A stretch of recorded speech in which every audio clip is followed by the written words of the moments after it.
Kinh thảo bên cái mùa tài lâm xe chích mảng in hoa nhê phiến. Tham chẳng phát hiện công nghiệp nhê công, quy họp trào chấn, bảo vệ môi trường. Mông xó, chung chùn bữa miền màn, cho chăm nhung công. Họp căn tẩy bung nhê, chăm nhung biển. Tông nà xe, khoe có nhung trắng, cho trà tóng chế liệm, cho trốn hồng chun nhê hứa, phát hiện pháo, cho tiểu thủ công nghiệp. Tại nhất xe nồng khát chế liệm hạ tầng, khoe có nhung trắng yếm khu công nghiệp mường so. Bấn nông tòng châu nhàn nguyên tàng, cho dụ tút chằm miền địa tẩy buông tè châu nhàn. Cho chất này xìa chúc anh ham thảo phát hiện công nghiệp, tò có nhung nồng chun công, cho bấn hua mài, quy họp cho chân chế liệm bấn, hua lông dào, tức công lãnh ô cốm. Túc cấp ủy chính quyền tẩy bung, cho tổng tháo dạy khai công, chung xe khoe chuẩn chăm tiêu các châu nhàn, tò mung so quyền can tốt dài, công nghiệp hóa. Các vườn to tẩy bung điện hoe bút dài chân phào. Nay hít mùa tại lầm dày trên mảng phiền. Căn chân Ủy ban Thường vụ Quốc hội khóa diệm như nghị quyết sô nhiệt xin lụa bé xét diệm pun xuất yếm y xin lệnh nhị diệm hàng như lụa hạ diệp lụa hoe mung so xìa tú dầu bền xê bằng cấp run con om xìa mường so huệ luông ma lì pho chào mung so thị trần như đào tể chào hiện khải miền khu khoai xuất xiang cháu pun tể pung dầu nhàn biển phào mai đào tể trắng chia đằng nhị bé lụa diệp lụa lệnh xìa năm giang tổng pin trái tề như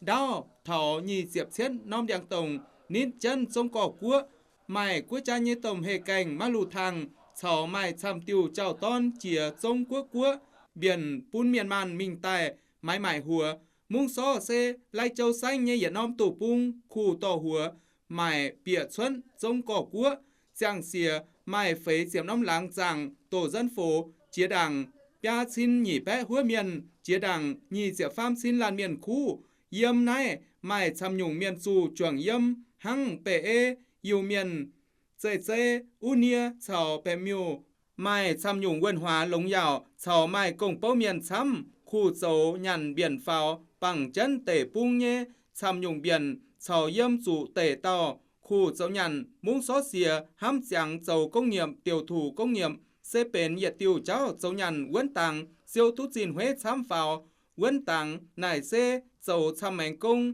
hăng khói chang dấu cha tòng phu sú chế liệm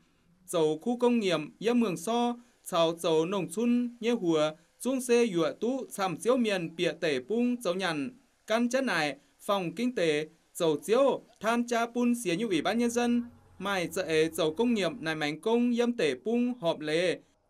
Trong thời gian tới thì với chức năng nhiệm vụ phòng kinh tế, Can chân phòng kinh tế như công tu bùn phai, ia bùa chung than cha bùn mung so xía như ủy ban nhân dân, dầu công nghiệp họp can tể bung nhê chăm nhung biển, sau chân này, ia bùa chung ham thọ, giang quân có tiêu giảng tiểu thủ công nghiệp, nồng trá dầu xuân hùa công nghiệp, tiểu thủ công nghiệp, yêm y xin lệnh nhị diệp lụa h향, dỗ chìa, chung á dù, chăm vào diệp buồn bé, bay chân y xin lệnh nhị diệp h향, sau chân này, yêu bùa chung than cha pun xía như ủy ban nhân dân, anh dầu chăm tiêu biển pun doanh nghiệp tỏ bướn dìn bịa tể pung dầu nhằn, các buồn dầu pun tể pung nhận hoi cọc phát bút giỏi vào. Năm 2026 là tăng ít nhất là 10% so với năm 2025.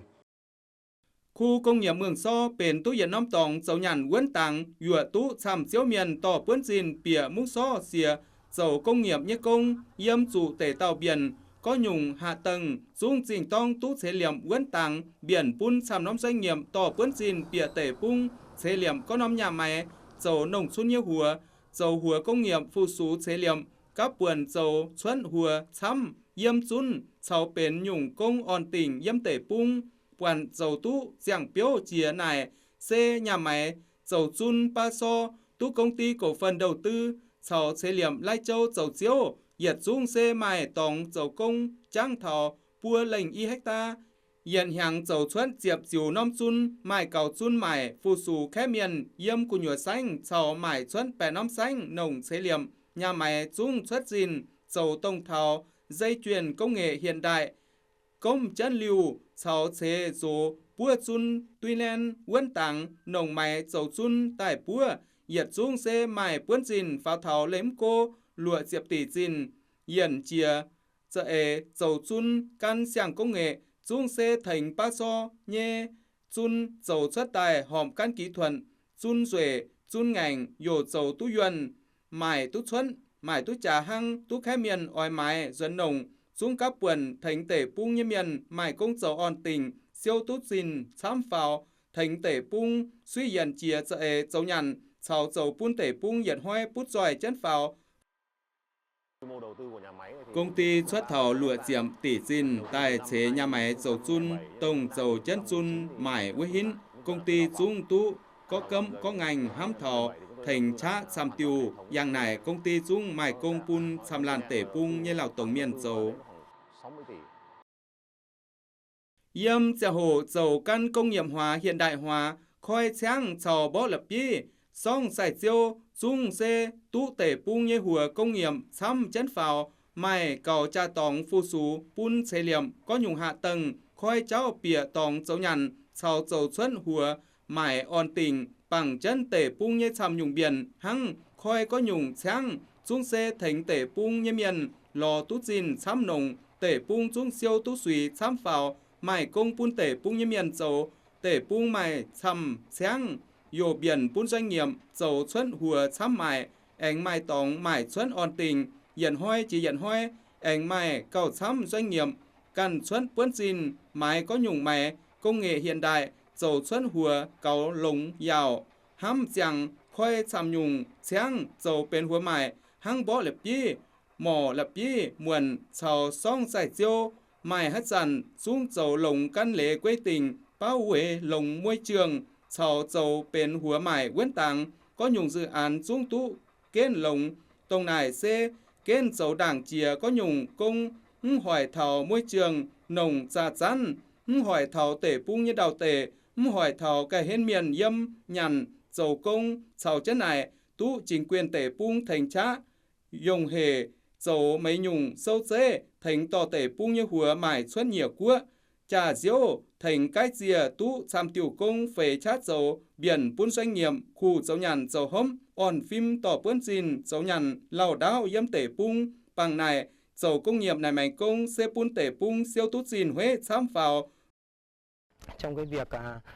thuê đất đai doanh nghiệp như công xe khoi có nhung sang chào dầu xuân cha tòng phụ sú chế liềm hát giản dung dầu lồng căn tăng của cha như lề làn toài thảo khoi có nhung sang yếm tể pung pun lào tổng miền dầu công quấn tàng mải cáo cha tòng phụ sú tể pung như miền chế liềm tỏ bướn jin bìa tể pung dầu nhằn với hin doanh nghiệp dung tú cấp ủy chính quyền tể pung thành chá xăm tiêu hăng dầu xiêm có nhung sâu dễ khoi công dầu nhằn yếm tể pung khu tỏ hùa mải xuân trong sản xuất kinh doanh làm vật liệu xây dựng trên địa bàn. Đối với đơn vị thì vừa rồi là cũng được công ty dung xuân puân jin mái có nhung máy hiện đại bìa dầu công dầu xuân hùa chăm quên tàng phụ sú miền màn yếm tể pung nồng công ty dung ham chân ảnh tú chính quyền tể pung mải thêm xăm nhung chính sách thành có chiêu miền mải puân jin bìa tể pung dầu nhằn. Đối với cấp xã thì chính quyền địa phương cũng luôn luôn tạo điều kiện hết mức. Căn chân dạy dầu nhằn quấn tàng dầu suy tiền xuống xe dần nhung công nồng chiến tú mung xó xìa hám thảo dầu lồng dầu xuất tiền mải siêu tú xin nồng lào đáo bằng chân tể pung mải quâm biển mải chỉ song hăng đau chùy mải xuân mải đại chăm quâm con quấn tàng bằng chân tể pung quâm dành dầu suy tiền siêu tú xin chăm y dần yếm xìa mải bia nóm suy tiền yết xuống xe dầu xuân lùa xiêm lùa megawatt tiền chẳng xiên mảng quản nóm tể pung lắc xì hòm dầu suy tiền tông này khu mải y nóm suy tiền khu xe chẳng chào phát xuất tiền yuan siêu tú xin nồng on tình bỏ chân cỏ cha như tổng suy tiền pun cỏ cha siêu tú thêm xin huế chào thành tể pung như lào tổng miền mải công dầu chào chân này anh mải hiện nóm suy tiền xuống trình tông chế chân á làm chẳng nóm suy tiền chế chẳng xuống bỏ chân cỏ cha như tổng suy tiền dầu xuất tiền chăm các buồn tỏ xìa những ngành công nghiệp phát hiện vào yếm chẳng hổ thầu này mất dễ khủng thành tể bung siêu tú chín xám phào hăng dầu suy tiền yếm tể bung xám phào các buồn dầu chẳng có nhung hạ tầng hăng khoai cho mình tài quấn tặng tể bung tú bánh wâm bánh tiền thảo lắng rằng căn chân này ảnh phát hàng thêm xăm nhung dịch vụ phụ sù miền man như miền xế hiện hoài cầu biển xám phào bao quấn tể tàu trung về hăng này muốn xót xỉa trình tông hiểu thêm miền tỏ bốn xin bịa tể bung xe liệm suy tiền căn chân dễ tổng thảo quấn tặng phi họp sào chân bao quấn môi trường sào dầu bún nhung rằng quấn tặng dầu tú lầu đáo yếm tể bung. Khi triển khai thực hiện dự án thì suy tiền nằm xe tú khoai công xe liệm yang y xin lệnh nhị diệp yên hàng thảo y sản tài dung xe làm giảng á tổng nải xe dầu chân suy tiền với hin chiêu miền sẽ liệp suy tiền dung tú cấp ủy chính quyền tể bung hám thảo thành chá xăm nhung thành dầu cầu có nhung sâu dê thêm cầu xin phút miền man liều siêu miền man như đo tại sẽ liệp suy tiền các nhà thầu để làm các thủ tục cần thiết về mặt pháp lý. Dầu công nghiệp này mạnh trình tông thành tú tể bung như miền mải công dầu phút miền man yếm mũ xó xìa siêu tú xin nồng sẽ dễ biển phào tổng hứa hiện năm tủ bung khủng hữu hạ choàng sau uy dùng xanh khu thọ ít sản tài muốn xót xìa chúng mày chăm nóm tòng dầu công nghiệp quấn tàng các buồn suy hiện chia dễ dầu nhằn thọ ít sản tài giang xìa mày bia năm suy tiền tổng này khu mày y năm suy tiền bùng xuất tiền ổn tình mất dễ khủng dầu xuất tiền sinh dành nồng hăng họ thành tể bung như miền mày công dầu sau chân này khói sáng dầu cha tòng phu sú chế liệm dung dầu tút xám phào mài thảo y nóm tòng khói lập dị sáng hiện nóm tòng khói xài chiêu sáng hiện nóm tòng dầu chun tuy lên sau hiện nóm tòng bó lập dị muộn dầu chun mắt dụ búa tông này tế dự án dung dụa tú chẳng bé lan lao tổng miền bịa dầu công thành xăm hứa trà tình dê tăng trồng ngò dê dê hiện hoai biển chân phào dê khủng thành miền man mài công dầu hăng có năm dự án công nghiệp họ ảnh các buồn thành tể bung siêu tú suy xám phào yang này tể bung ảnh hám thảo khói trao yào biển bún miền man khu minh tài dầu nhàn dầu hóm dầu bún tể bung hiện hoai bút giỏi chân phào Yê dung thảo nhà mày dầu chun ba so dầu công lào á yếm này dầu công mài cầu luy hồ trà tóng nồng dầu công quấn tàng tú nhà mày thành nộp bảo hiểm xã hội bảo hiểm y tế như xin hiện hai nhịa ảnh tú thảo hiện dìu hang xin bằng này dung thành trà tình mài cầu xin nồng hăm chân công ty quân lệ dầu chun xám pháo thành tể bung như miền mài công dầu ổn tình siêu tú xin nồng mung xót xìa như đảng bộ khoai ủy tại yết dùn bún công dầu yang y xin lệnh nhị diệm thảo y xin lệnh pha diệm hàng chăng phán hàng tiền huế yếm tể bung xây dựng nhung công đồng chiến tông này dầu công nghiệp như công phán hàng phào phù hợp sào chân bao quên môi trường xây dựng tiểu công đồng chiến căn chân này xanh thảo có nom tòng dầu hùa công nghiệp tiểu thủ công nghiệp dầu xuất hùa lồng yào mải hùa mải tú trà phù sù tú tụ bung như miền nồng có nhung công tú hám thảo dầu quấn tàng nải xe khoai có nhung trang dầu xuân trà tòng phu sú chế liệm hăng dầu chun mắt dụ bua bó lập bì song xài chiêu căn chân cỏ cha như lệ quê tình bún tể bung yết pin lò tú xin huế xám pháo yết pin giang quấn môi trường sào chân này xìa họ ảnh dầu xăm tiêu biển khoai cháo yào bịa có nông khu công nghiệp mường so tò này bên hiện nhung biển dùa tú xăm nóng doanh nghiệp tò bướn xin bịa tể bung dầu công nghiệp tòi thảo dầu nồng xuân với mảnh công mung so dung hám thảo dầu quần tông xăm mảnh bướn xin bịa tể bung dầu hùa công nghiệp mải tò tể bung như hùa mải tú trà xin hăng phào hăng hầu tạm thê dùng miên hầu bèo huế đèng biếu sau chân này xìa họ ảnh hám thảo giang quân có nhung sàng tò tể bung như hùa mải xuân tú trà hăng phào bằng chân xe liệm bên có nhung hùa ô côm ta dễ quấn tàng mấy nhung công mung so xìa hám chân dầu xuân hùa lồng yào sinh dành yếm y chản hoi nhằm khai thác để phát huy các cái tiềm năng lợi thế xìa dầu xám phào có nhung hùa công nghiệp sinh dành quấn tàng yếm tể bung tông nải xe dầu có nhung hùa hòm can tể bung như nhung biển hám thảo dầu hùa công nghiệp dầu đèng giàng dầu Vương Hôm, sau dầu suy tiền, ta sẽ thành con ông doanh nghiệp dầu công nghiệp như hùa, mải, họ buông dù xàm tiêu, biển, ham thảo khoe trao dào, bìa con ông tòng dầu công nghiệp, tiểu thủ công nghiệp, giang hồ thảo này, xỉa như Ủy ban Nhân dân, ảnh dầu lồng căn cỏ cha nhê, xàm mảnh chính sách, thành miền man, sáu doanh nghiệp dầu nhằn, thành dầu xiêm có nhủng sâu xê, xe liệp chính quyền điện tử, ứng dụng công nghệ thông tin, ship lánh phiền, dịch vụ công trực tuyến, tòa cấp ủy chính quyền tể pung, dầu công nhiệt hoai cầu phát uốn tàng, tòa thảo phát hàng ngành công nghiệp yếm tể pung.